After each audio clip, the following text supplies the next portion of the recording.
Can I just say, I think, and as we go into this story, here's what I believe. I think it's pretty simple for people, MPs campaigning.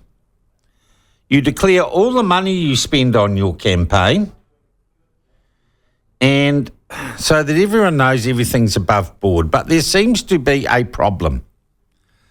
A Labour MP who, I'll be honest, I have never heard of before.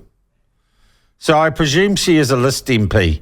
Cushla Tangaere-Manuel campaigned in a camper van that belonged to a charity supporting the homeless.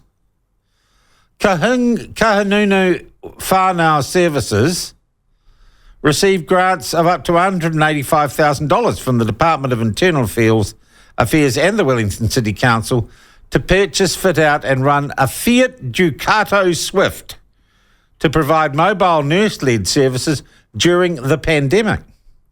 But last year, the van was used during the... She's not an Ikaroa Rāwhiti. Is she Ikaroa Rāwhiti? No. Labour did... Ikaroa Rāwhiti, she did bid for election. She says it wasn't being used by the charity at the time. Oh, that doesn't matter then, does it?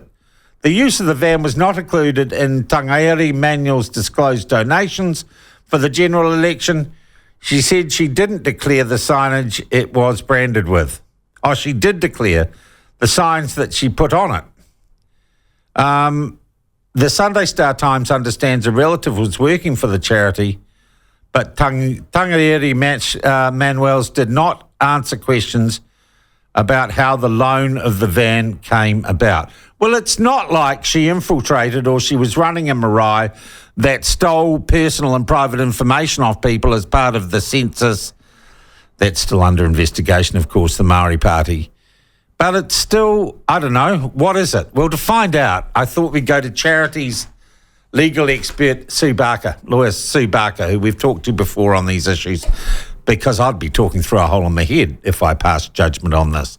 Sue, welcome back. Lovely to have you with us. Thanks, Sean. Good morning. All right. So, on the face of this, and I suppose we've got two strands of law, electoral law and charities law. Charities have prohibitions or restrictions on their political activity. Would lending a campaigning MP your minivan or your camper van be breaking the rules? Absolutely. Yes, it's a clear breach of the political purpose prohibition. Yeah. Really? Just like that? You're not even going, it depends. You're not even hedging your bets here, Sue. There are very few bright lines in charities law, particularly when it comes to charities activities, but that is one. And all comparable jurisdictions, most of them make it clear in their legislation, which we do not do, but charities must not support or oppose a political party or a candidate for office. And that includes making goods available in this way. Yeah. Okay, Sue, so you say slam dunk. What do they get? What's the process then? Do you get a warning? Don't lend her the camper van again. Be more careful in future, because it would seem a hell of a thing to deregister a charity for something they might claim ignorance of, though ignorance of the law is no defence.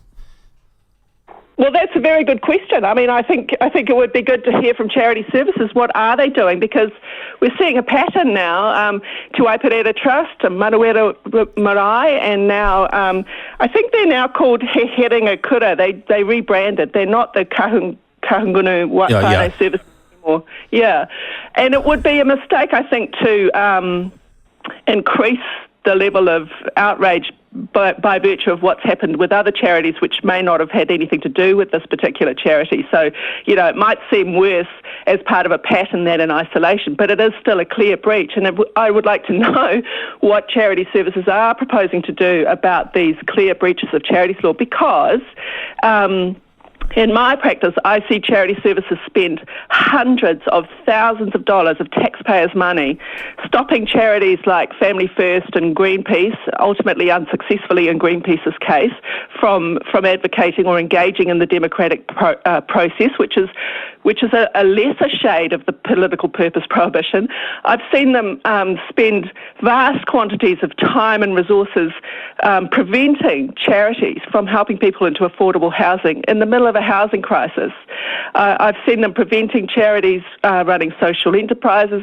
They've deregistered many, many sporting charities. So they spend all of this resource on all of these issues, which really are, fine legal interpretations that are not even clear if they're a breach or not. Yeah, but then they don't take any action, for example, against Waiparaira Trust, whose chief executive is chair of a political party that the trust lends money to. That's my concern, They spend a lot of money on issues that aren't really breaches, and then when there's a clear breach, when something has actually gone wrong, where are they? They're sitting on their hands. I mean, you and I spoke about Te Waiparaira Trust in May last year. That's right, it was May, it was last year, over a year ago. Yeah. And what has happened? I personally... I found out then later that the person who was heading the part of the Charities Commission that looked into the Waiparaira Trust herself was a political candidate for the Labour Party in Port Waikato. Exactly, I know. She did ultimately step down, but it certainly creates a very bad look. And my own view, and I've written about this a lot, and it won't be a surprise to anybody who's read anything I've written, is that I think the current framework of charities law is broken, utterly broken. And the review of the Charities Act that was conducted, ending in the Charities Amendment Act last year, was the opportunity to do something about it. But nothing, absolutely nothing, has been done as a result of that review. Is there anyone in the current coalition administration, any politician, who is prepared to take up this cause, Sue? Well, every political party in Parliament outside of Labour opposed the Charities Amendment Bill last year.